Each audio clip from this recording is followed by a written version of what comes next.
This podcast was made possible by the generous support of our Patreon patrons. They provide us with the resources we need to produce each episode. You can join them at 90milesfromneedles.com/Patreon.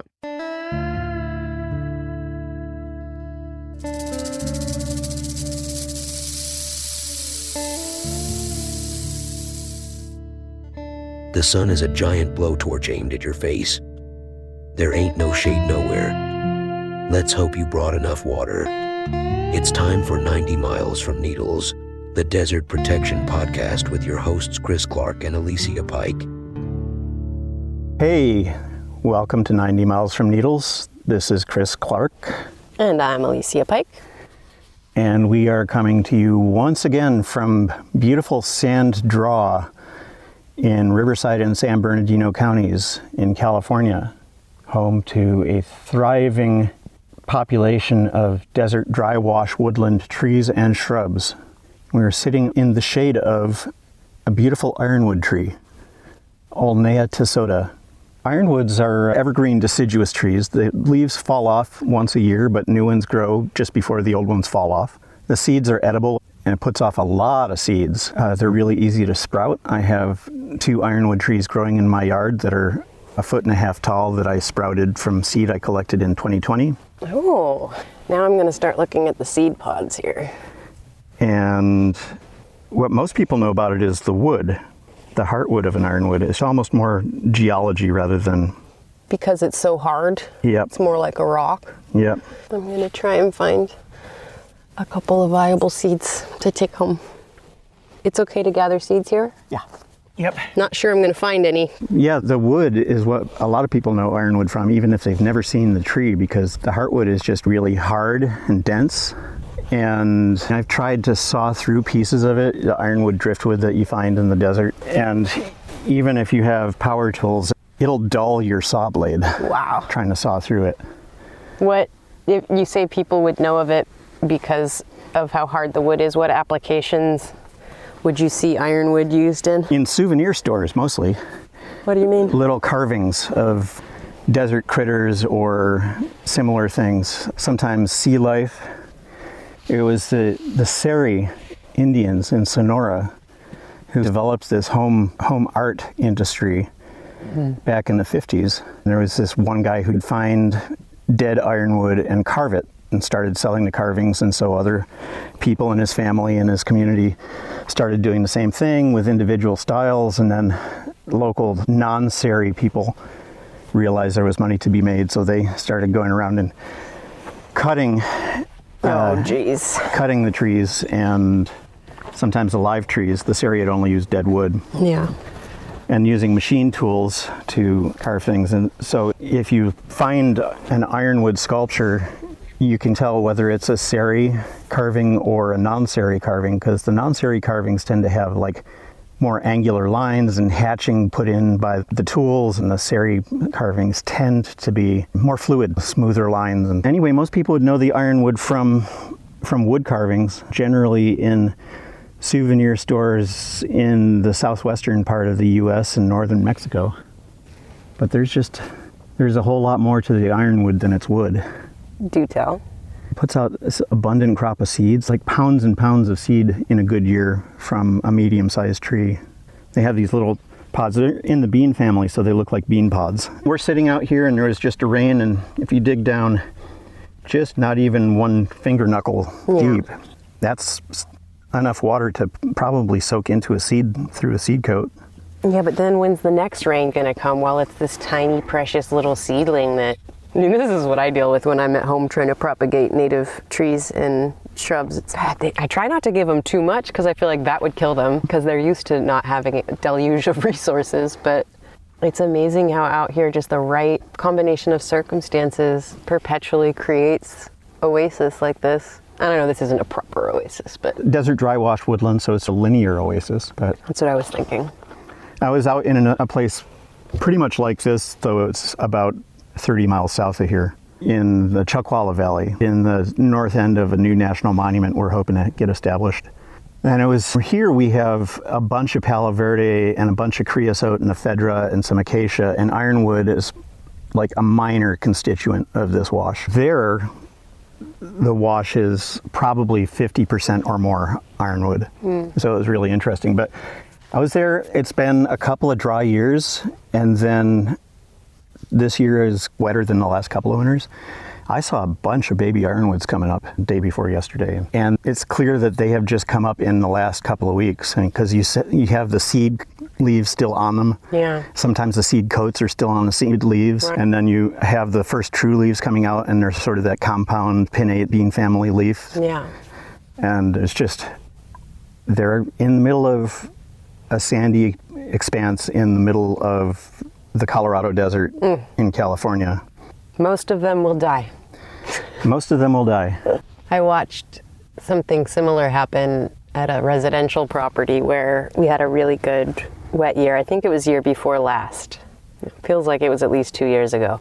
And out in the backyard, they have a bunch of different Palo Verde trees on the side. And I see those seeds on the ground all year round, all year long. But that year, combination was right. And just what you described, the 2 first seed leaves and then 4 of the first growth leaves, and these suckers were everywhere. There was like 100 of them, and I brought home half a dozen, probably killed them all trying to transplant, and absolutely none of them survived. Not a single one. Yep. Continued to grow after that into hundreds of these little seedling babies. It was really magical to see them, and then they died. That wasn't so magical. No. It was reality. I have 2 seedlings in my yard, but I think that's out of about 30 that I got to germinate, and germinating in the little nursery pots, the like 6-pack flats that are a little bit deeper than the ones you buy begonias in because tap roots. Yeah. And they germinate readily. I put them in 5-gallon containers for a bit, except for 2 that I planted in the ground directly. And the ones I put in 5-gallon containers died. The containers are black, they absorb heat. It was just too much. But the ones that were in the ground, with almost no supplemental water, really. I watered them a few times here and there. But I didn't water them that much, and those seedlings are 2 feet tall at this point. Oh. Big arching sprays of beautiful, very thorny stems with little foliage on them. The juvenile foliage of the ironwood is considerably smaller than the mature foliage. The leaves are just probably 1/8 the size, but they're making me very happy, and I feel an immediate kinship for the seedlings that I see out in the wild now, because I know that they're tiny. They're days old, No. and they're coming out, and they're just like full of hope. I think we all find babies cute, Yeah. even if they're plant babies. I don't know, it's like an unsung tree in a lot of ways. We have a gorgeous forest of ironwood trees along Interstate 10 in Southern California, east of the Coachella Valley. And I don't think anybody but botanists knows that it's there. It's a tree that is so revered in some places that there is a national monument that's devoted to protecting the ironwood forest. And it's called, oddly enough, Ironwood Forest National Monument. And that's a lovely ironwood forest in that monument. Right now, Alicia is in the middle of a tree. Watch out for the piñacate right there if you're coming behind me. Oh, yeah. He's got his little butt up in the air. Yeah, he's in attack mode for sure. You're gonna get stunk at. I can't smell it. One of my neighbors who grew up out here, she finds it so offensive and pungent. She's got to move. And I'm sitting right next to her like, I cannot even smell that. I find that fascinating. Yeah, Hart sticks her nose right up on him. Oh, there's another one. She goes, oh, you can't smell that? So it's an awfully nice shade tree for the desert. Yeah. It's got actual broad leaves on it, even though they're small. And they're Absorbs a lot of dense. light. Yeah, it creates good shade. Very sharp thorns though, holy moly. Yes, yep. And they're rather disguised in the green zones. You can barely see them, but that'll go right through your skin. Oh, hi, Who you got? grasshopper. Wildlife in the wild. So where we are now is in the middle of a wash sand draw. That was actually where we recorded our first ever episode, and we're back.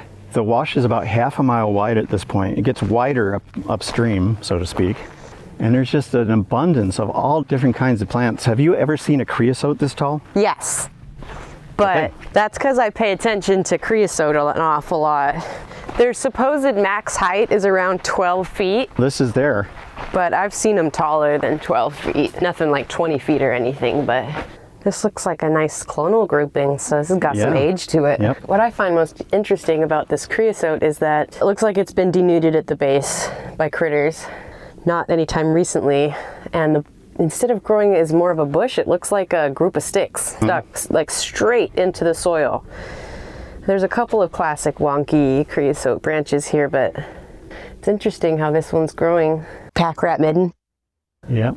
I love how industrious they are with bringing building materials. Like those sticks and flat pieces of bark are so organized to me. And then over here, it's like they've fortified the entrance with small pebbles. You see that over there? They do that in my neighborhood too.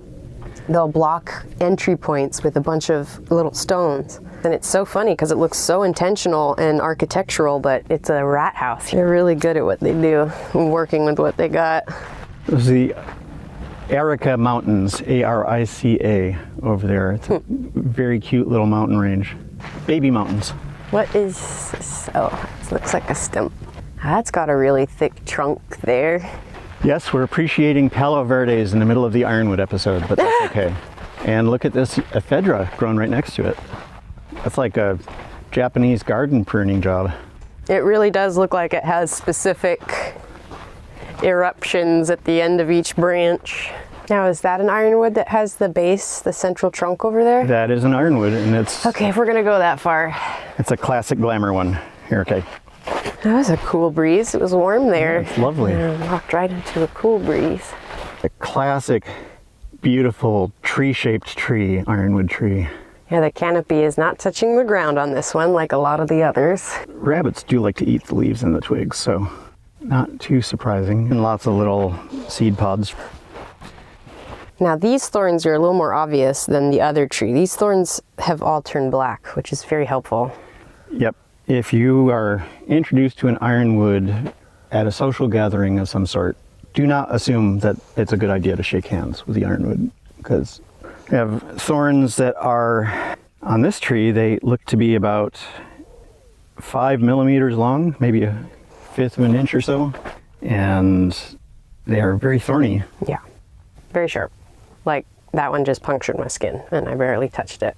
Didn't really need that example set for myself, but okay. But there's obviously a point at which they fall off, because I'm looking at this branch. This older branch still has some thorns on it. Yeah. And then... Yeah, the older branches, they start to wear off and split. Although it seems like maybe the really old ones grow new thorns. Yeah, look at those. Those are huge back there. But anyway. Not a tree to climb. Not a tree to climb unless you have leather skin. You got to do what you got to do to keep your moisture and your nitrogen in a place like this. This is a good tortoise habitat here. Yeah, this looks like it might have been a more significant opening. Yep. Burrow shaped, but it caved in. So I guess it makes sense that we came out here to talk about ironwoods, and there's just so much other stuff going on here in the ironwood forest other than things being ironwoods. It's like a whole ecosystem out here, depending on these leguminous trees. Yeah. Odds are, in a vegetative community like this, a lot of the plants are connected by underground networks of roots and fungal threads. Something like 80% of known plant species have a vast mycorrhizal partner, if not more than one. And that's certainly true in the desert. And so even with all the cool stuff that we have seen walking around up on this side of the Earth's surface, there's probably a whole lot going on that we're just missing underneath. I always wonder what the pattern looks like underneath as compared to the pattern that I can see above. Yep. I had thought about that with this tree earlier. Because we know for certain that a lot of these trees at least have the root partners that allow them to take atmospheric nitrogen and turn it into plant food, including the ironwoods and the palo verdes and the acacias, mesquites and smoke trees. The Iron Mountains look so nice from here. Love the light this time of day. It just draws out the topography of the mountains. Oh yeah. I like to say when you can see all the wrinkles. Yep. You want to go find another ironwood tree? I say we go that way. There's a nice looking tall one over there. Oh, there's a real tall one over there. Huh? Yeah. Somewhere about a mile up is the tallest one I have seen anywhere ever. Oh, last time we were out here, the Palo Verdes were all leafed out. Yep. Quite a startling contrast. This looks like a hangout spot for somebody. This is a glorious tree. Yeah, you can walk right into the middle of it. Oh, there's another stink bug. Looks like this might also be like a bed down hangout spot for, I haven't seen any identifiable tracks, but I would say either deer or coyote or bobcat. I have seen coyote here. I have seen a lot of quail. Do you see how worn down that base of the tree is? And Yep. how the leaf litter is more decomposed in this area than it is right here? Yep. Something clearly walks in and out of here all the time. Yep. Yeah, there are jackrabbits and cottontails out here. I do not know about cats, so I would not be surprised if there were lions on occasion. Certainly deer. Definitely mule deer. This isn't big enough for deer. I retract that. But coyotes and rabbits for sure. And it's linking up with this other one where felt like this. Oh, and some coyote scat right here. Look at that. Yeah, I'm gonna guess pack of coyotes. This is like a stopping spot for them. And I know they like to break up their packs and hang out sometimes very close, but in two different locations. And underneath this tree, like this looks like where maybe the scout hangs out. Maybe we make our way to that other big ironwood. There's lots of scat now that I'm outside of that tree. I wonder how regularly they visit this spot. It's really tough to read data now since it rained yesterday. There's so many pack rat middens nearby that all they gotta do is hang out under that tree and be quiet. I'm sure somebody's gonna run by. Wow, that looks like it's almost 3 stories. Yep. That is fantastic. That, It's like a whole hidden private world in there that's inaccessible to large mammals. do you see the size of that house that's in there? Yep. That very well could be a pack rat midden, but I'm curious if that might be something else entirely. That is insane. Oh, sounds like we got a little bird. Man, I wonder who lives in there. That's huge. Definitely Holy smells shit, like it keeps going. definitely smells like rat pee to me. Okay. Yeah, look at how there's an entry hole right there Yeah. with the rat poops. Look at how they've taken advantage of the mud caking, and this is a huge nest. Wow, look at that space in the middle. Coyotes hang out in there Yep. for sure. There's really something so like grossly beauty. It's like looks half dead and gnarly and scary, like it should be in a forest where bad things happen. But that's only half the tree. The other half the tree looks like heaven, respite, food, shelter. And then this bottom bit is just, am I in a Disney forest right now? It's so animated in here.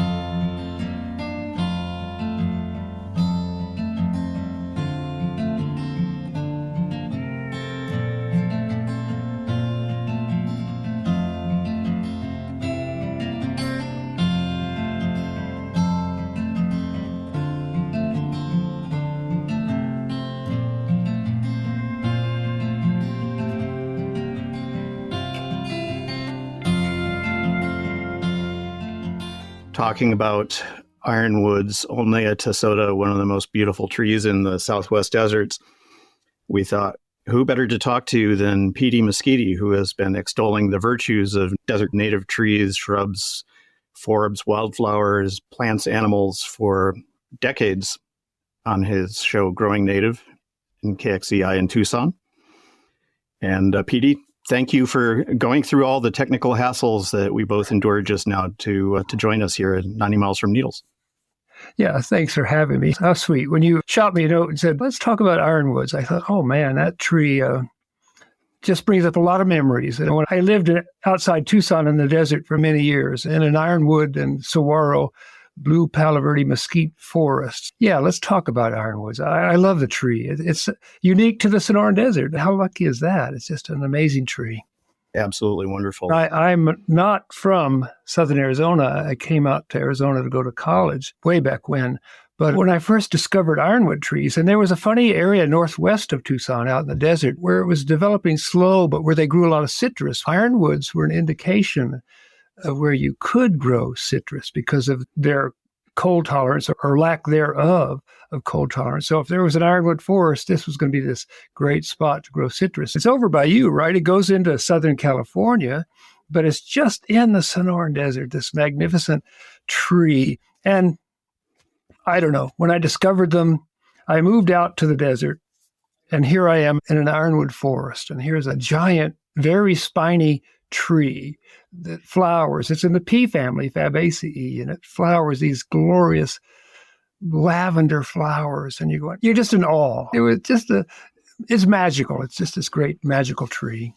I saw some amazing photos online about how the ironwoods can go through extreme environmental stress where the stumps, are burned or dried, cracked, and split. And then 20 years later, a new sprout will come out. And while that stump looked completely dead, it's like a phoenix. It can just rise again and again. It's really quite fascinating. Yeah.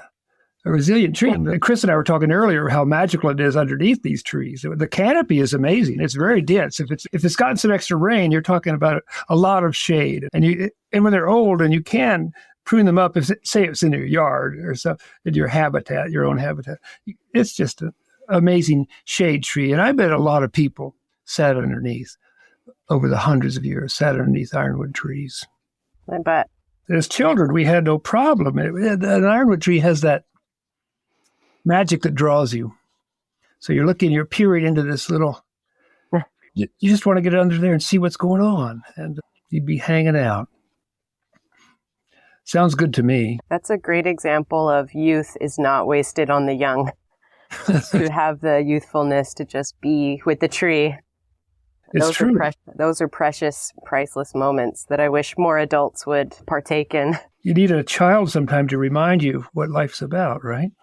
Alicia and I were out in one of the washes in Southern California where the ironwoods grow a couple of weeks ago. And it was a relatively cool day after a long, very hot summer. We didn't get any hiking done together for the podcast or recreationally at all for months.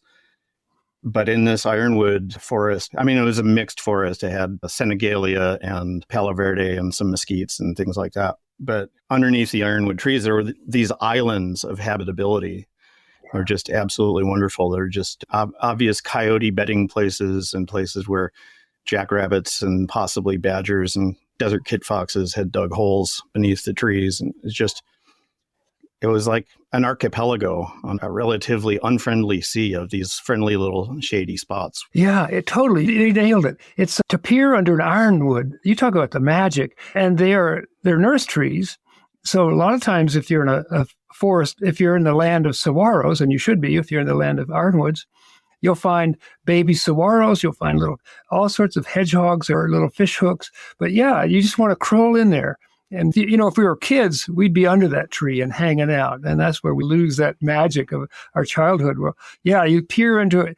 It's almost like looking at those bizarre Easter eggs where you could pick them up and peer into them and see all these things happening. And where I lived, I just loved getting under them. And you see the Piniocereus. I don't even know is it Gregii anymore? There are two night blooming cirrus out in between Pima County and Cochise County where I live. But you'd find the night blooming cirrus, and then you'd find baby saguaros. And this was magical. Sometimes you'd find a dead ironwood. So here's this, and the dead ironwoods can last years and years. But here comes this saguaro, 3-4 foot saguaro next to a dead ironwood. So it had nursed that baby saguaro. The ironwood's dead, and here comes that saguaro. It's amazing. That happens out at the western end of the range, too. And I have to say, one of the reasons that we very much wanted to talk to you is because of the sense of joy that you bring to these things. And here we're facing a lot of the westernmost ironwoods having their habitat converted for renewable energy production. Climate change is real. Yeah. but our response to it is up for grabs. But it's sometimes difficult to see these really wonderful, thriving ironwood forests that may not survive our response to climate change. Although of the trees that I can think of in the desert, ironwoods, at least in the northwestern end of the range, are probably more likely to survive climate change itself than a lot of other things. So I think you're right. And that we're talking about getting under a ironwood tree. And when you talk about things like that, we want to crawl up under an ironwood tree in the fetal position and weep because how much growth it's about. I had to drive to Tucson, early morning meeting. And so I go through this beautiful biotic communities all the way to Tucson, but that town is coming east toward me. And they go, how much further can you keep going? It's just, I don't know. There are lots of people want houses. It's a hard call, and I agree. And to me, the ironwood tree is the tree of the Sonoran Desert. They live hundreds of years. And we take them out so casually. I don't know. I don't know what to tell you about that. It upsets me. How do you put it in the back of your mind and get on with your life sometimes? Yeah, but ironwoods, they live to what? I think they can't really count rings in them. There's this magnificent wood, hard wood. They know they're 300 years at least. I once was on a search. There was a fellow doing the champion trees of Arizona, a rumor of an ironwood tree south of Gila Bend on an Air Force base on the way out toward Yuma. And they led us onto the base, and we found this tree that the three of us could not get our arms around. And we're wondering, how old is this ironwood tree, and what has it seen in this arroyo in this Sonoran Desert west of Gila Bend, Arizona? Amazing. I'll tell you one other thing. When I lived in the desert, you could pick up the dead ironwood branches with your dead mesquite branches, and you could burn them in your fire, your wood stove. I had a house where the wind seemed to blow right through it, and so we had a wood stove. But burning ironwood, the smoke smells like the earth itself to me. It just is. It's like, oh my gosh, This smells like soil burning. It's just, I don't know. If I smelled ironwood right now, I could start telling you a dozen stories of campfires where you camp out in an ironwood and break up branches and put them on the fire. Great plant. Ironically, at one point, when charcoal was so popular, mesquite and ironwood were harvested in Mexico and southern Arizona and maybe over your way for charcoal. They just burn these immense piles of this magical tree. Here's the tree with the history. Obviously, it's older than you and me and beyond. And so indigenous people used it for everything. That hardwood in the 50s, 60s, somewhere there, Seri Indians the indigenous folks were making beautiful carvings from the hardwood. The wood is amazing. My background is horticulture. And so in 1980, I got a gig at a wholesale nursery outside Tucson. And we grew baby ironwoods. And people say, oh, yeah, they are going to be growing that forever. Well, people forget what horticulture is about. And that's pushing a little crop. And ironwoods are very easy to grow from seed. I mean, the seed falls, and if monsoon hits, all of a sudden you got a bunch of little germinating seeds on the ground beneath an ironwood tree. They're not slow in cultivation. But what I loved about them, if you try to prune them, we want this tree single trunked, blah, blah, blah. Wherever you made a cut, 5 branches, spiny branches, I might add, 5 spiny branches would pop out. This tree is not taking any guff at all. So hello? Imagine a jackrabbit or someone nibbling on that tree, and boom, 5 branches branch out. It is just a spiny rascal. So you had to grow it multi-trunked, and you just did your best you could to work it up into some form, into a 5-gallon bucket that you could sell. And you just told people, you're just going to have to wait. It'll decide what it wants to do. This is not a tree, you lollipop. Okay. We lived northwest of Tucson, and what sent us running with our tail between our legs was development came and surrounded our little paradise, literally surrounded us. On the day we left, we'd purchased some land in Cochise County a couple hours to the east. On the day we left, they were pushing over trees with a bulldozer. Mary, my wife, was weeping as we drove the U-Haul out of our driveway. But there was an ironwood tree right by our front door. And sometimes I'd let those suckers off the base get going, and people would always come in with wounds on their wrist and arms. I said, yeah, that's the ironwood tree up. I think, yeah, you came through the ironwood. And what about when they bloom, April usually? And it's a lavender flower, they say. But you get up just a hair above the desert floor on a little hill, and you're looking out across an ironwood forest. in bloom, and all of a sudden you notice, oh wait, that one's a darker purple. It makes you wish you were a painter who did watercolors. But here's this sea of lavender, but then dark purple, these splotches. It's just amazing. Yeah, it brings back so many fun memories. And I think a lot of it is just the campfires and the smoke. I think it's illegal now to harvest them as firewood. It's one thing to pick up dead branches off the desert floor, but it's another thing to go out and chop them down. And I don't think that's legal anymore. Hallelujah to that. Yeah. That's what it feels like sometimes. But ironwood tree, Olnea tesota. So the name is, I'm pretty sure the genus is named in honors a botanist. Chris here poking my head in post-interview. The genus Olnea was named for the American businessman and botanist Stephen Thayer Olney, who was from Rhode Island and was a wool merchant for his day job. Became an expert in carex, which is a monocot a lot of people mistake for grasses. He was honored with that name by Asa Gray, author of the formerly canonical Gray's Manual of Botany. Back to the interview. The species, a specific epithet, I think is an aberration of a Spanish word for hard or stiff. So it just shows you the wood was used for innumerable things, tools. Gosh, just amazing. To be a part of it, to luck out in the Sonoran Desert and to be a part of an ironwood. We're just lucky. Petey, if you could share with people what you think we could learn from the ironwood tree with all of its attributes. I think the funny thing you learn when you study native plants is that they all had their uses, that they were part of, at some point in history, humans and the plants were together in the deal. You go, they're medicinal uses. Yeah. Holy cow. You say this guy was a physician and a botanist. Well, of course he was a botanist because physicians didn't order something from the pharmacy. But no, I think that's it. That they're a good example of a plant that we can share something with. To me, if you're in a Sonoran Desert, you need to be by an ironwood tree. You need to peer under it and see saguaros popping up, little nursery of a saguaro. So I think that all the plant teaches that we're part of it. We're so superior. Sometimes I'm so disgusted with the human race. And an ironwood's a good example. Yes, they really remind us that we are part of the cycle. Being part of the cycle, it seems we've completely forgotten. When Chris said, do you want to talk about ironwoods? I said, man, it's a tree of a personal history for me. So now I live 2 hours, 100 miles to the east, and I live in an oak woodland. I wanted to live near an oak woodland, but ironwood trees bring up a bunch of memories, and nothing but good. A long time ago, I was in the ironwood country in Eastern California, southeastern California, with a woman that would later become my wife, and then even later than that, become my ex-wife. And we were just camping and had the ironwood forest to ourselves, miles from the nearest person. A tiny little grove of ironwood that we were camping in, and some driftwood ironwood that had fallen into the wash maybe 600 or 700 years ago and just stayed there.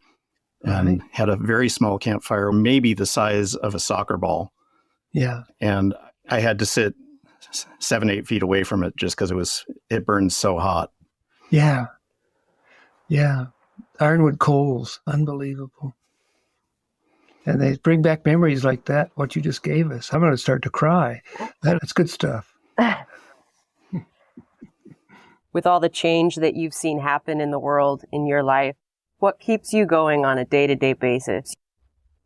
When the pandemic started, my wife and I said to each other, it's not hard to isolate where we live because we moved out there to be isolated. But when we said every week, 1 day a week, we'll take a trip out into the hills. Near us, it's the Chiricahua Mountains, the Peloncillo Mountains, the Dos Cabezas Mountains. But once a week, and we picked Monday because we knew it was a work day for a lot of people. And that's what renewed us. And it was being out in habitat, out in a biotic community, out in the evergreen woodland, the Madrean woodland. It sounds like some of the communities, these biotic communities are almost like poetry when you read, the evergreen Madrean woodland. Good Lord, write me a poem. But that renewed us to get out in habitat. You just have to get out there. And it sounds corny, but look at the plants, listen to the birds, chase the insects. And I get excited chasing a beetle across the desert floor. So that's what renews me and keeps me going. I lose faith in the human race. Make no mistake. I recently was down east of Douglas, Arizona, on the border, and I have photographs of that wall that will make you weep. Make at least the three of us would weep. But yeah, here's the answer to your question. Get out. Getting out. Identify a new plant.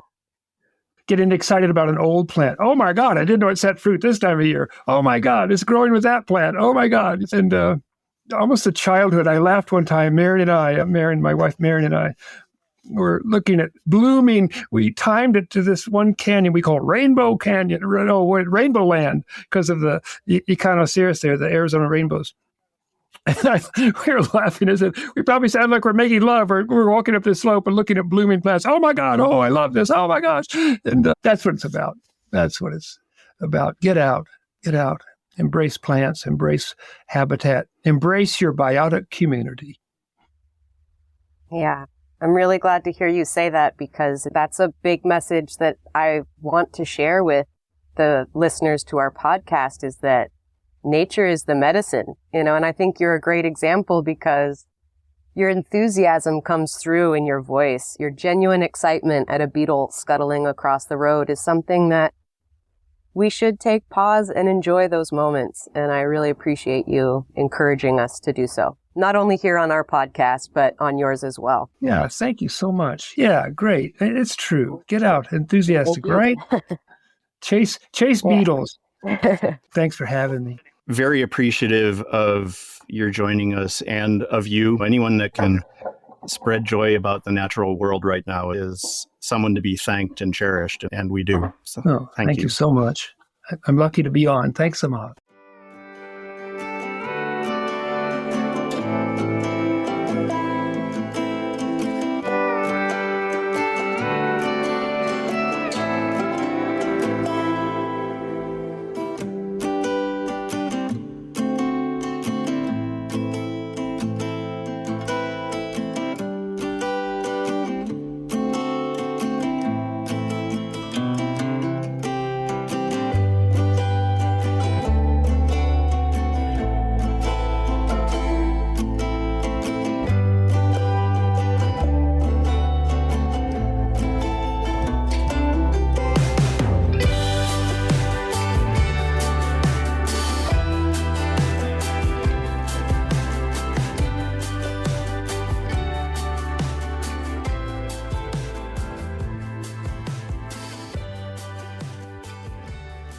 These look like baby willows. They do. Or not. Pretty sure that's what that is, in fact. There's another one over there that I'm enjoying looking at. I was reading that Ironwoods, the numbers are astounding, how many different aspects of the environment rely on ironwood to protect it, to shelter it. It attracts more birds to the area. And even though rodents and herbivores take refuge under this tree, the way that its thorny branches create these little cages of protection for baby mesquites or willows, or there was some nettle over there, something. No, it's not nettle. That looks like a currant or gooseberry of some kind. Yeah, we are underneath an ironwood tree. I took our friend Petey Mesquite's comment about if we were children, we would climb under the tree as a personal challenge. I'm certain he did not mean it that way, but I'm also certain that if he was here, he would be under this tree with us right now. For sure. We are not far from Corn Springs, which is an oasis in the middle of the Chuckwalla Mountains, in the northern edge of the Sonoran Desert in Southern California. And this wash, it looks like it's about a quarter-mile wide. It's 20-foot cliffs on either side. And we have, in addition to ironwood, we have smoke trees and Palo Verdes and a couple of mesquites and some desert willows. And it's just a really beautiful day in mid-November in the California desert. Bright and sunny, but brisk and cool. And I think it is pretty fitting that we started out our first season of this podcast sitting in an ironwood forest. We weren't underneath the tree, but we were next to it. And it took us an entire year and 22 episodes to actually work our way underneath the tree. It's a good place to contemplate and look at these pretty blue-gray leaves and think about the riches that the tree provides. And sort of pat ourselves on the back for the learning curve that we've tackled and the good episodes of the podcast that we've put out. Do you see that gall though? That is very cool. There is a branch above our heads that is probably an average of about 3.5 inches thick, but there's a gall that is about the size of... I'd say a volleyball. Yeah, somewhere in between volleyball and county fair prize-winning grapefruit. These branches over here are really tripping me out because it looks like they started to swell like they were going to have a gall, but then they died. You see what's going on over here? They look like little Popeye biceps. I have that song going through my head now. Don't sing it out loud, whatever you do. There probably is wild spinach in this squash, or at least amaranth. Plenty of edibles if you know what you're looking for. The flowers for the native bees. The dense canopy for nesting of white-winged dove and other birds. The tree trunks act as trellis for vines, which we're seeing that. There's little viney guys growing around us that are starting to make their way up into the tree. The shade that it gives underneath is protection against sunburn for the night-blooming cereus. Leaf litter provides nitrogen and organic matter for soil enrichment. Deep roots hold the soil banks in place. There's the pumping of nitrogen and minerals from the lower soil strata through the root structure. Symbiotic bacteria and fungi create islands of fertility. There's seeds for dove, quail, and rodents at the base. Burrows for tortoises in and around the roots. A wildflower nursery foraged by rabbits and bighorn. Protection against freezes for the swallow and sanita. Leaves for forage for bighorn sheep, pronghorn, and mule deer. And the upper branches are roosting sites for hawks and owls. It's amazing how it is such a positive force for the environment around it. It's giving all these nutrients to the soil. It's providing protection for certain species. It's providing advantageous positioning for predators, food, shade, you know. This is like the giving tree. Uh-oh. You know what happened to the giving tree. No, I good done and forgot. It's not a happy ending. Okay, let's find another word. Let's go to Middle Eastern This is culture the tree and of say life. the tree of life, baby. Yeah. Here's a bit on the native uses. High protein nourishment comes from their shiny brown seeds. Many Indian tribes toast and grind the seeds to make a protein-rich flour or gruel that tastes suspiciously like peanut butter. Other parts of the plant have been used through the centuries for various things. Native Americans ground the roots into a paste to cure gum infections. They made tea from the crushed leaves to help relieve asthma, and the inner bark was used as an emetic or agent to induce vomiting. The wood was used for fence posts, charcoal, and firewood, and they also made tool handles, trinkets, and arrowheads out of the hardwood. I just heard a phainopepla. Is that what you heard? Mm-hmm. Oh, there it is. Yep. Oh, there it is. Actually, It's talking to me. there's a ton of mistletoe in this ironwood. The phainopepla is, I'd like to call it an inside-out cardinal because instead of being a red bird with a crest and black eyes, it's a black bird with a crest and red eyes. But the phainopepla is one of those birds that has very particular ideas about what is proper food. It's the only critter out here that eats the mistletoe berries because of their toxicity, from what I understand. Yep. So it eats the mistletoe berries and it sits on a branch and poops out the previous lunch of mistletoe berries, and those seeds germinate and they send roots into the stem of whatever tree that they are pasted to by the bird poop. Perfect little poop packets of fertilizer and seeds. And instead of roots, actually what they send out are haustoria. That is the technical term for the thing they have instead of roots, because they Kind of hair-like extensions that embed into the branch. right, and they get into the vascular tissue of the plant, and that's where that mistletoe is going to live. And there are a couple of different species of it here, and this one is, I will splice in an incongruous sounding cut of me saying the actual species of this mistletoe, which is Phoradendron californicum. but it's the one that does not have leaves on it. It's just sort of scaly former leaves on long stems, and it turns red, bright red berries. It's pretty clear that that part of this tree is dying or is dead, and that mistletoe is going downhill with it, because that does not look like very healthy mistletoe to me. No, kind of a good metaphor. We live by claiming the productivity of other species for ourselves, and nothing wrong with that. That's what we were evolved to do. We were evolved to eat other organisms, and we learned how to use pieces of other organisms for tools and things like that.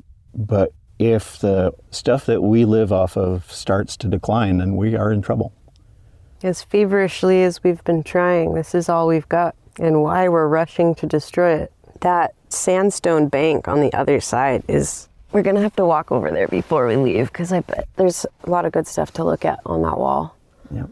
I think of Earth's history books. Those are her pages. I'm wondering if these are antlion holes over here, or if these are just dribble marks from the tree branches. I'm thinking it's the latter. Kind of looks that way. That just goes to show you how much moisture is coming from these areas that you'd get. There's 1, 2, 3, 4, 5, 6, 7, 8, 9, 10, 11.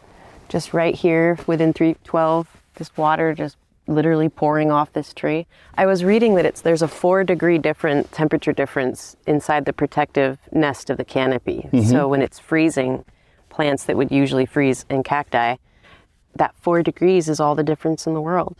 Yep. And the same with sunburn. When an ironwood gets cut down and there's a young baby saguaro under there, it'll get sunburn and just die really quickly without the protection. That early life protection. Mother tree of life.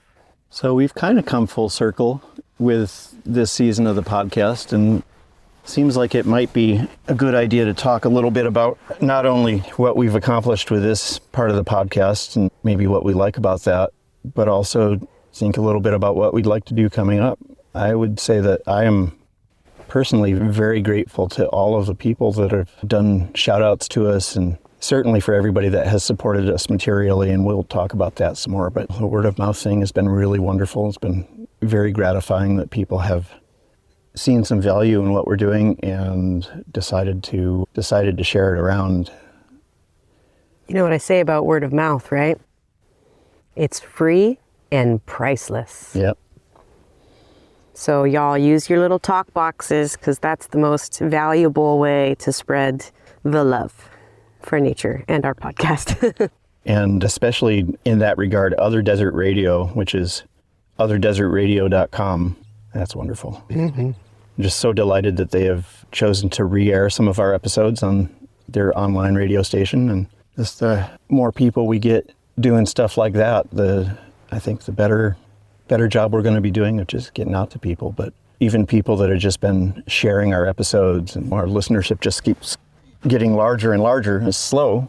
We're not breaking the thousands per episode yet of listeners, at least not in the first month that they're up. But I think, we have a highly targeted and specialized group of listeners who are devoted. And not only could we not do this without those of you who are listening, but there would be no point. Yeah. I don't know. For me, I feel like the body of work that we're putting together, episode by episode that we add, is building the case. And when you look at it as a data set, it gives people a really good chunk of information about the desert. That as a newer pod, we haven't even completed our first year. We're very close, but there wasn't a body of work for people to, with you, people had a body of work to identify. But you brought a co-host into the mix, and people getting to know me and getting to know these issues that we want to focus on. And now that we have a body of work behind us, I feel like from here on out, it's going to be easier to grow our audience. It's going to be easier because when people are communicating with each other about issues that are important to them, there's a body of work for them to reference to for us. There's not just 2 or 3 episodes or 6, there's going to be more than 20. And every month that we go through, we're adding more and more data for people to reference. That's one of the foundations of our friendship, was your body of work I would reference to educate my friends and family on. And that's just the word of mouth growing for something that we're all passionate about as human beings. It's hard to deny our own environment. So even though it's specialized to the desert, I feel like as we continue to produce, we're going to continue to grow. We may not have numbers that are intergalactic and shocking and exciting, but I don't really know what we would do with that in the first few months anyway. I feel like we're getting our sea legs about us in this first year. Yeah. And Getting the best listeners first. yeah, it's a really exciting process, getting our flow and getting it all together and seeing that there is interest. And that's just going to keep getting bigger. And better. Well, I have to say that this podcast and this season of this podcast would have been very different, and I think not nearly as good if it wasn't for my absolute favorite co-host being part of it, whom I love dearly. Aw, thank you, Chris. You just bring this point of view to it where you don't claim to be an expert in things, even though I think of you as an expert in quite a few areas of desert studies, but you ask questions that are really important to ask that I forget to even address because I've been doing this for so long that I assume everybody knows what an Inselberg is. And I've been doing the activism thing for so long, and I just take for granted that it's always about people making money and lying. And I skip over that part, and you bring it around when appropriate to saying, yeah, this is just about some asshole getting rich at the expense of the planet. And I forget to say that. Yeah. And You've been mired in the politics and the inner workings of it, and I have no exposure to that. So these are all raw outside observations, whereas you're so deeply entrenched in that world. Yeah. I was flying over the Grand Canyon, and of course I got the window seat because I was flying over the fucking Grand Canyon and going from Las Vegas to Denver for work meetings, and just over the canyon country at sunset and looking down and seeing the mouth of the Grand Canyon where it flows out into the Mojave at the Grand Wash Cliffs, and just absolutely beautiful. And I was looking down at one section of this plain where there were streams that had been flowing across the surface of the earth. And then the ground started to rise, and these streams had just been meandering, these big U-shaped swoops back and forth. And it was just wherever the path of least resistance was across the plain. But that's also a water force pattern. I forget what it's called. That pattern is what will create oxbow lakes, because the water just has to push and then change course, and it just has to switch back for some reason. I forget the term for that, but it's the kind of thing that when it's happening on the surface, a small change can make a big change in the flow. Yeah. You could throw a basketball-sized rock into a stream that's 10 feet across, and that can change the flow patterns to the point where a quarter mile downstream, it is 100 feet off of its previous course. And then it will eventually loop back around and rejoin. It's a lovely aspect of how physics just shapes the planet. But in this particular spot, these meanders happened thousands of years ago, and the earth beneath them started rising. And so the streams were higher than they had been, and they just started cutting down into the soil and then into the rock.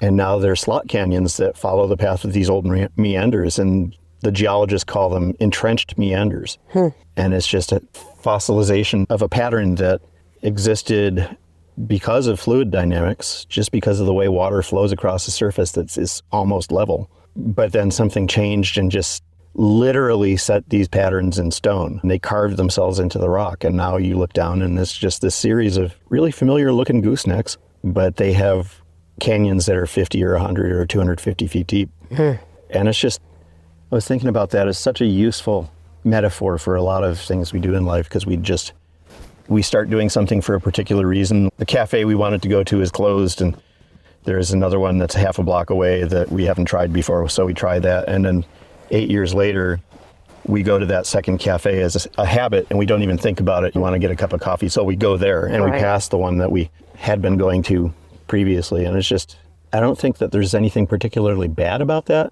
It is human nature for some humans. But just thinking about it with fresh eyes, looking at, are we really in a trench here? Or is this just the way that we happen to be flowing at the moment? And we can change that up if we want. I was going to say, it's entrenched meander sounds like a philosophical discussion from a point of view. It also sounds like a really good band name. Yep. Philosophical instrumental music that makes you question your very existence.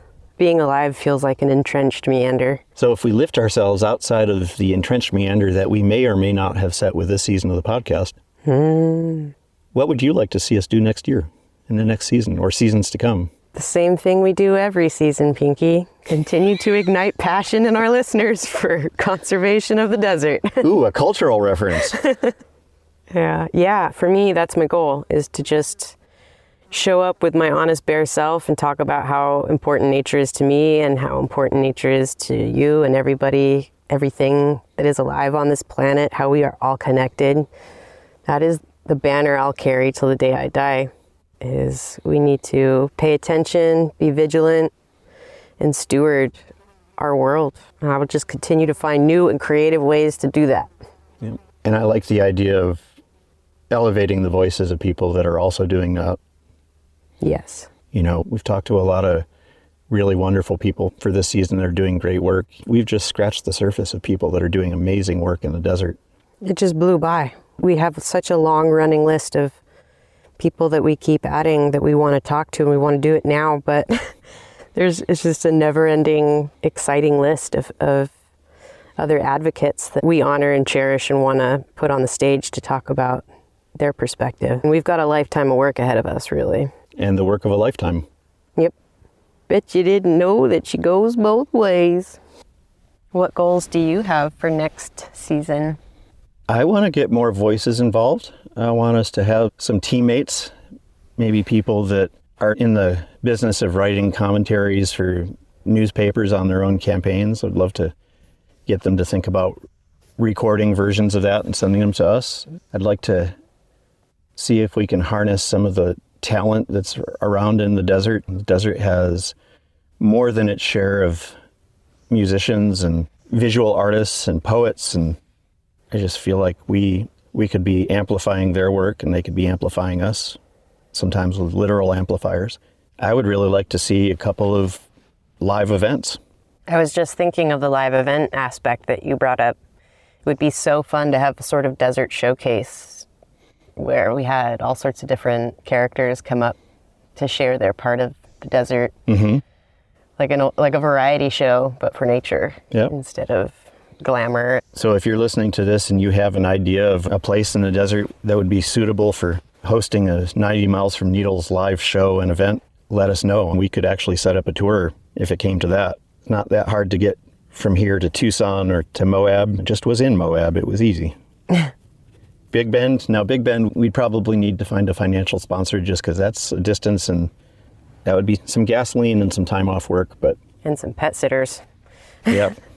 I can totally see us doing a couple of live shows. I think that if we just spent a day beforehand planning something out on the theme of, for instance, the desert is not empty space, that we could fill 90 minutes of a live show and have people laughing and have people offering from ideas from the audience or asking questions that other audience members might answer. Have a line of people at the microphone saying, this is more of a comment than a question. Bring it. So we'd really like to thank everyone who has contributed in a substantial or tangible way to the success of this podcast. Yes. Time to give credit where credit is due. So here's a bit of a list, but we'll try to make it lively. Adan Lopez, Adrian Slade, and Alan Mason. Anne Graham, Anne Kelly, Arch McCulloch. And I owe Arch some jokes about backpacking stoves, which they do exist. Coming at you, Arch. Yep. Bonnie Brady, homegirl in Joshua Tree, Brandon Braun, and Brent. That's my homeboy, Brandon Braun. Yeah. All right. And Brendan Cummings, a big friend of the podcast who's been on a couple of times. Hometown homeboy. Brett Berry, Brian Fies, Cameron Mayer. Cara Barbero, good old friend from the Earth First days in Berkeley. Carol Corbett and Carolyn Conway. Kat Lazarop. Kat is one of those old friends I've never actually met in person. Ah. But she does great work. She's a great journalist. Pen pals do exist. Yep. Kathy Davies, Charles Peterson. And Charlie keeps us honest. Charlie was like our second Patreon supporter. And I think he's given more money to us than anybody. And he routinely emails me to let me know when we need to do a little bit of a fact check. And that is such an important thing. Yeah. And we also need to have a beer with him or something similar. Sounds good. Christiana Saldana and Chuck George and the amazing Cody Hanford, another great friend. Here's a familiar name, Coral Clark. Love your you, sister, sis. Love you. Daryl Evans, Deborah Bollinger. Deirdre Sirkanowitz from Desert Survivors. Derek Loranger and Eric Hamburg, Wonder Valley neighbor and good friend. Wonder Valleyites in the house. Steve Brown, Florian Boyd, and Fred Bell. And Florian is an old hiking buddy, local in Palm Springs born and bred. Gary Spears, my colleague on the board of the Mojave National Preserve Conservancy. And Gloria Putnam, who has the best goat-related Airbnb in the entire desert. Well, all right. And Heather Hurley. Chris jumping in later with a quick note here. After we recorded this, I learned that my longtime online friend Heather Hurley, resident of Indio, native of Boron, California, who I've been talking to online for 20 years or so, passed away in October after a long, long illness. And we are going to miss her. Thanks for everything, Heather.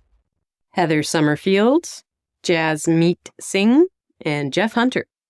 Jeff is a colleague of mine from NPCA, and Jasmeet has been corresponding with us, giving us great feedback and advice. Excellent. Thank you. Jim Stanger, who I got to see this week over at the Aviquame National Monument hearing the BLM held in Laughlin. John Griesemer and John Patzold. John and Darlene Lundstrom. John Norris.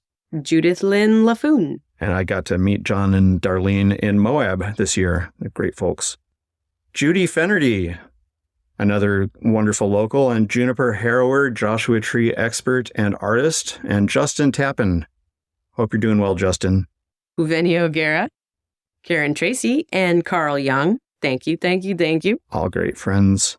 Kathleen Case, Kathy Holmes of the Shields and Holmes household, wonderful person, and Kang Genku Cleland Erickson, longtime pen pal. Chris Zarnock, Lorraine Turk, and Laura Cunningham. Thanks, Chris, for the wonderful editing advice and consulting early on in the podcast. Leland and Kim Garrison Means, Linda Gibson, and Lisa Morgan of Joshua Tree Voice. Hey, Kim and Leland. And hey, Joshua Tree Voice. Let's see, we've got Lori Witzel, Lorraine Suzuki, and Louise Matthias. We need to get Louise reading some of her poetry on the podcast. Luana Lynch, our old neighbor in the old neighborhood. Lynette Millette and Lynn Sweet, another Joshua Tree expert. Okay. Maru Sudan Kati. Man, I miss you, Maru. We need to hang out. Marisa Monroe and Marianne Ruiz, who is a dynamite desert activist. I take my clues from her about how to do things. Mary Buxton, Mason Vale, Matthew Woodman. Miralee Sethi, Mike Kaufman, and Michael Gordon. God, got a lot of friends on here. Michael Mack, Michael Stillman, and Michelle Simmons. Michelle is the northernmost desert rat that I know of, up in above the Canadian border. Oh boy. In the Great Plains. Moises Cisneros. Hola, compañero. We should hang out. Monica Gorman, likewise. And Monica Mahoney. We still owe each other a hike, I think. We've got a Miss Natalie Pearl Patch on the list. That would be my mother, my most beautiful mother. Thank you so much for your support.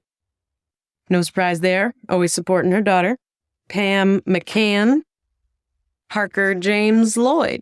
And Pam McCann would be my mother if she was several decades older, but we did actually meet at a demonstration in San Francisco against the very first Gulf War. So we have a long activist friendship. Yeah. Here's a familiar name, the Patch Spine Center. Hey, Warren. Thank you for your support. Patrick O'Driscoll and Raya Buchanan. Robert Bagel, Ryan Baird, S_P. Ryan Baird, incidentally, I heard playing bass in a string quintet a few days ago, and he is part of a fantastic group of people playing really wonderful music. Sam Easley, Sarah Carden. Sarah is our very first Patreon supporter, still with us. Wow. Thank you, Sarah. And Sarah Jane Kennington, another wonderful local dynamite activist, former president of the board of the Morongo Basin Conservation Association, wonderful person. Scott Fajak, Sean Sharp, and Sergei Konazenko. Troy Arden, Tenkai Karia, and Terry McGlynn. Thank you, thank you. Todd, with a double D. Thank you, Todd. Travis Puglisi. Thank you, Travis. We love you. And Yanni McIver. And Yanni is another wonderful activist from up in the Owens Valley, Mono County, Inyo County area. And then a shout out to Atlasphere and Yosaku. I'm willing to bet Atlasphere is Tad. Thank you, Mr. Atlasphere. That's wonderful. And honestly, folks, we couldn't have done this season without you. You bought some gas, you bought some equipment, you kept us going.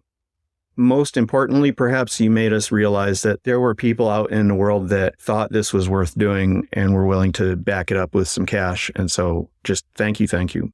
Thanking the people who have joined us for interviews. Patrick Donnelly, as always, my brother from another mother, just really inspired by your work. Kyle Rohrink, the Great Basin Water Network, doing some amazing work there. Brendan is the person we've had on most often with 2 interviews. Susan Sorrells, the inimitable Susan Sorrells, savior of the Shoshone pupfish. And Mason Vale, who stepped in to provide some much needed context for Amargosa Basin and Shoshone pupfish conservation. Let's not forget our first road trip interview, Jan Emming at the Desert Sense Nursery. Yep, out there in Yucca, Arizona. And we had Zach Frankel from the Utah Rivers Council talking about the Great Salt Lake drying up and a little bit about overdrafting of the Colorado River. We wish him well. Drew Kaiser dropping some knowledge on us about how to steward the Joshua trees out at Sema Dome. Taking good care of all of the plants at Mojave National Preserve and being an awesome guy. We had Louis Sahagan, the LA Times environmental journalist of many decades, telling us about threats to the wonderful bristlecone pines in the California desert. Christian Daniels with the Desert Balloon Project. Did an amazing interview, and he's doing some amazing work keeping those mylar balloons from lingering in the desert in southern Nevada. David Smith, the indefatigable superintendent of Joshua Tree National Park, who has an endless supply of enthusiasm that we should all tap into. When there's not a pandemic, I run into him sometimes late at night in the gym in 29 Palms, and he's just beating the hell out of the treadmill. It's like he has this incredible stressful work day, and then he goes out and he runs a marathon on the treadmill at night. Life goals that I will never make. Special, really heartfelt thank you to Matt Lavis of the Chemehuevi, who met us out at Ward Valley to talk about our lamentably lost friend Phil Klasky, desert activist. A highlight of this season, I think, was having Matt on for that episode. Shannon Salter, thanks for letting us come to your event and record what was going on there. And I was just in a meeting early this morning in which we were talking about solar development all around Yellow Pine Solar. There's 20,000 acres of proposed solar in that valley, and it's going to be intense. Definitely need to have Shannon on answering some questions in season 2 early on. The penultimate episode of this season, we were joined by Tim Shields and Luke Basulto, who told us a lot of interesting, depressing, and hope-raising stuff about desert tortoises. I think there was a lot of positivity in that episode. And Petey Mesquite from the Growing Native podcast, neighboring us over there in Arizona, spreading the desert love. Thank you all so much for joining us this year. Hi, I'm Heather Hurley. I grew up in Boron, California, and I currently live in Indio. I think the desert is beautiful because there's a stark and subtle sort of atmosphere that's different from any place on Earth. Every time you step out your door into the desert, you see something else that's just amazing. Thank you. We'll see you in January, folks. Thanks for listening. Thanks, y'all. See you next year.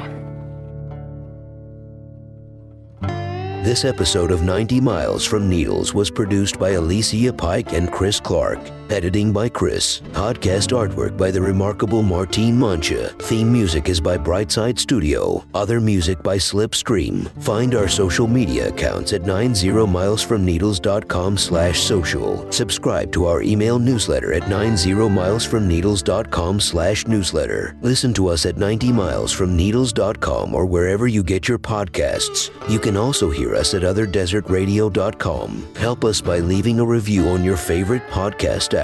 Thank you to our newest Patreon supporters, Garland Kirkpatrick, Lisa Lynn Morgan, Carol Corbett, Atlasphere, John and Darlene Lundstrom, Ryan Beard, and Adrian. Support this podcast by visiting us at 90milesfromneedles.com/Patreon and making a monthly pledge of as little as $5, or visit 90milesfromneedles.com/KOFI to make a one-time contribution. Our supporters enjoy privileges including early access to this episode. Crucial support for this podcast came from Tad Coffin and Laura Roselle. All characters on this podcast are all characters on this podcast. This is Bouse Parker reminding you the best way to stop a bad guy with a gun is with a progressive Army veteran and a drag queen in heels. See you next time.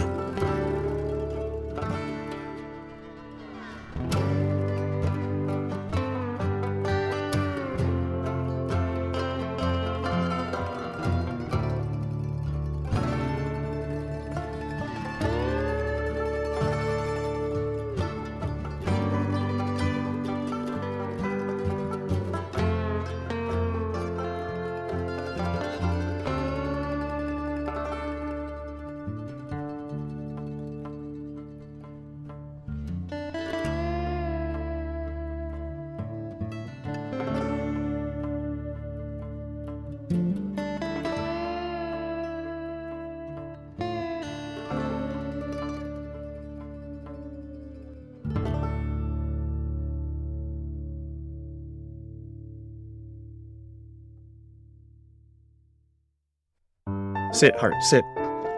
Good dog.